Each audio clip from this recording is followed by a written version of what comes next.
Hi, Jill Lee, founder and director of the Energy Healing Institute. We are heading into our third video on the series of the three energy bodies that inform the me that is me and the you that is you. In the first video, we talked about the etheric body, which is the energy system for the physical body. That energy system is composed of three different elements. There are nadis that are little tiny streams of energy, little channels that deliver streams of energy to the physical body.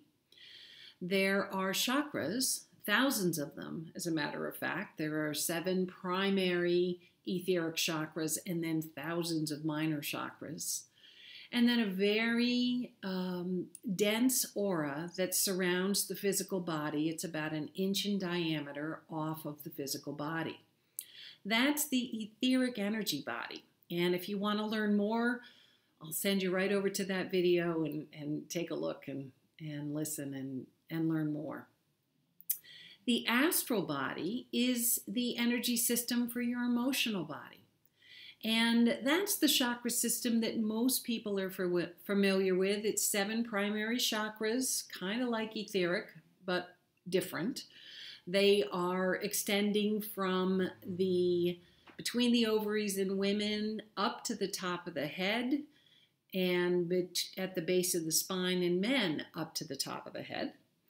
And those 7 primary chakras are all about your emotional awareness. And so they have very different functions from the etheric chakras, which are really all about making your body tick the way it's supposed to tick.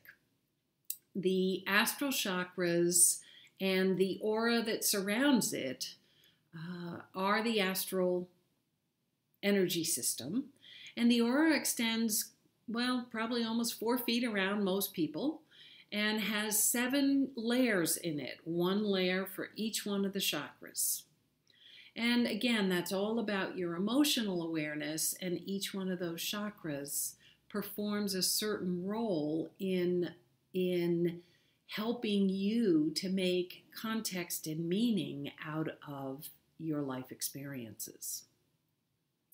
Now, the mental body is a split plane, and it comprises 2 different and very unusually paired options. The mental body, the mental aspect of the mental causal plane, is not just your concrete intellect. And I'll share more about that in just a minute. And then the higher subplanes of the mental plane are called the causal planes, or the causal subplanes. And they have a very spiritual kind of component that we'll cover after we finished the mental subplanes. So when we think about the mind-body connection, a lot of people think in terms of their concrete intellect, their thinker, the one part of themselves that's able to make a grocery list, that's able to generate big ideas, perhaps business ideas or life ideas. You might create an idea to take a road trip across the country like I did last year. That was a big idea, a 13,000-mile big idea. You've had a big idea, and so where would that come from? That would come from your concrete intellect. But there's so much more going on in your mental body. In reality, your mental body connects very deeply with your physical body as well. So we think about that mind-body connection, and we might think in terms of, oh, well, if I have this problem or that problem, I'm aware of it in my concrete intellect. In other words, I've got a sprained ankle, and my concrete intellect knows I shouldn't be walking right now. I should be sitting with my foot up. Well, yeah, your concrete intellect would know that, and thankfully you would then sit down and put your foot up. But in reality, there's also subplanes in the mental body that I find really fascinating, because they're tied to the cells and the structures and the functions of your physical body. So 2 of the 4 subplanes in the mental plane are really holding the energy in place and holding the systems in place that your body uses to perform. If we didn't have this information held in the mental plane, then my heart might breathe and your heart might pump blood. So what we really need to have is a coherent agreement across the idea of the human body that says the heart pumps blood and the lungs breathe. So those kinds of functions are actually agreed upon and held in place in our mental bodies so that our physical bodies perform the way that they're supposed to. Fascinating, right? That's in the mental body. Same with the cells. All of our cells have specific functions, and those functions are agreed to so that a skin cell does something very different from a cell that is lining your intestine, for example. And so even though both of them are processing energy and processing your air and all of the other things that you're doing, breathing and circulation, you've got blood in your intestinal walls that are fed by your bloodstream. All of these things are taking place in the body, but the cells are all agreed upon and held cohesively in the mental body. Really, really interesting stuff. Now, there's also a part of the mental body that we would call the higher mind, or the part of your intellect that kind of operates at a genius level. Now, people like Tesla and Einstein, they spent a lot of time in that higher mind, in that place where scientific discovery is actualized. For a lot of us, we spend most of our times in the concrete intellect, and then sometime in that genius space, that space where you have some brilliant idea and you know it's really powerful and really, really right. You're up in that higher mind. So that's your mental body. Now, above that, and where we're going to spend the most of the time in this video, is in the causal body. The causal mind is a formless mind. In other words, the mental body is mind with form. The concrete intellect allows you to generate ideas, whether it's a shopping list or the idea of building a Tesla. The concrete intellect and the higher mind are forming ideas that then become real. And of course, the cells and structures of the body are also form. We might not be able to see an individual cell without a microscope, but it's got form and it's there. We know that it exists. The formless mind of the causal carries 3 really fascinating processes for us. One is it carries our karmic load. Now, if you've studied energy before, you may know about karma, and you may have a sense of what karma is. And so for those of you who don't have a sense, I'm going to give you a teeny primer, and then you can certainly do more research in whatever ways you would like to do that. In essence, you as a personality have a concrete, discrete experience of being whoever you are. So in other words, I'm Jill Lee, and I am a personality that is incarnated this time. I happen to live in Oregon. I happen to have now long grayish, silverish hair. I have blue eyes. I have a pretty sharp mind. I've got a really good sense of humor. I love to play. I love to garden. Those are the pieces that are my personality. But my essence self has chosen this particular incarnation, and I'm working out a bunch of stuff while I'm here. And what I'm working out is in part my karma from other lifetimes. So I've done really good things in other lifetimes, I hope. And so I've got some nice positive karma that I'm receiving the benefit of. And I also have some negative karma, or more like a debit than a credit, of things that I'm working my way through in this lifetime and learning about. And so that whole system of debits and credits that is our karmic load is available to us, is accessible to us, and is stored in that causal subplane, in that field of awareness. And so across incarnations, as I cancel out negative karma because I work it through and resolve it, as I use up positive karma because I've, in essence, spent it down, everything gets updated in the causal, and everything that I'm doing in this lifetime is creating some set of karma for whatever I do next. I won't get into the part where all time is simultaneous and we're having all of our incarnations right now, because for the moment, it's easier to think in terms of past life, current life, future life, and some sort of linear construct around that. So let's just kind of let it be like that, because it really is sort of a both and, right? Time exists in the space-time continuum, so we're gonna go with that and make that okay for now.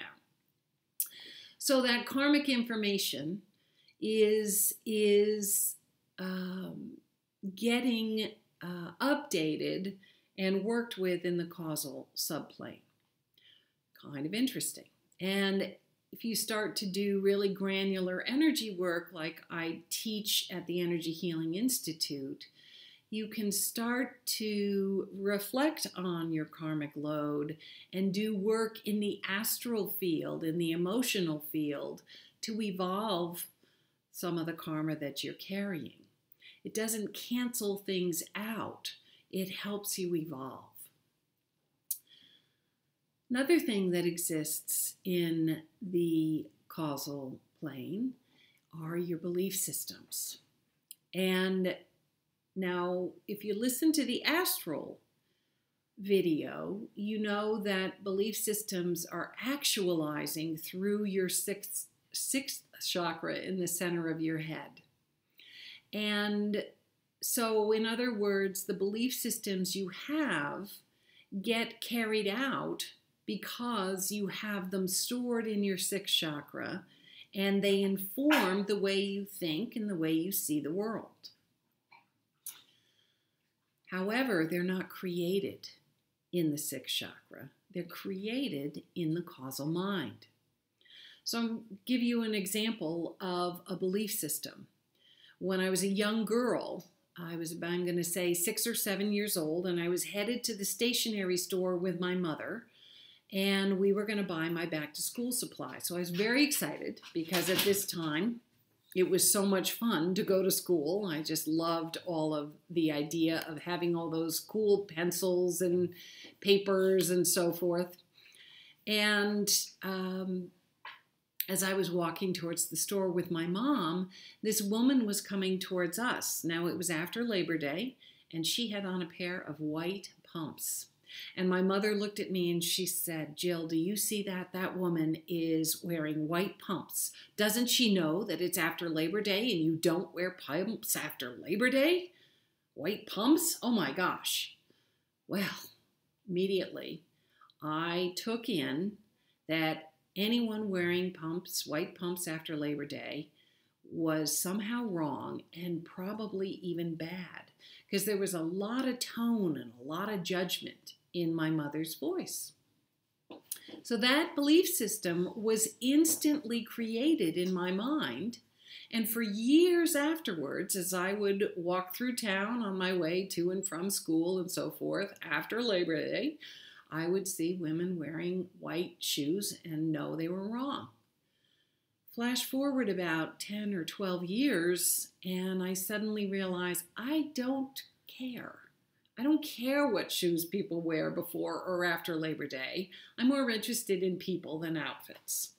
And so in that moment, I was able to shift my belief system, and I no longer needed white shoes or people wearing white shoes to be wrong.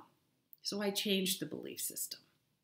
It was an instant thing because it really held no value and no weight and no importance in my sense of myself. But what about those other beliefs?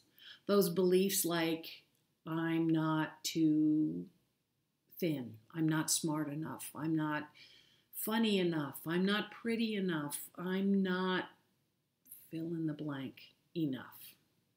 Well, those beliefs get formed in the causal subplane, and they come from our experiences. Somehow, some way, we're told we're fat or not smart enough or not pretty enough, or that our brother or sister is smarter or prettier or whatever.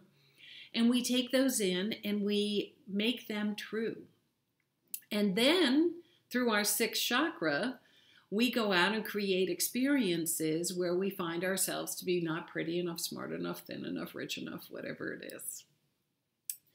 So what we can learn to do is work in the causal plane and shift our belief systems. And we can free up space to become more of who we are and less of who we are not. So what a wonderful thing to be able to access the causal plane and shift those long-held limiting beliefs. And as those beliefs shift in the causal, the sixth chakra can get the memo and you'll start actualizing things differently. That's a beautiful thing. The last thing that is up there in the causal subplane is the ability to perceive the soul light. Now, this is a really interesting construct, and I want to share the teachings that I give on this in just an overview kind of a level, because it's fairly complex. But here's the idea. The idea is that the soul is actually accessible to you, to me as individuals, but it doesn't interfere with our process. Sometimes people will say the soul lives in the heart. I don't buy it. Some people will say that you can bring the soul into your body. I don't buy that either. And here's why. We're sovereign beings.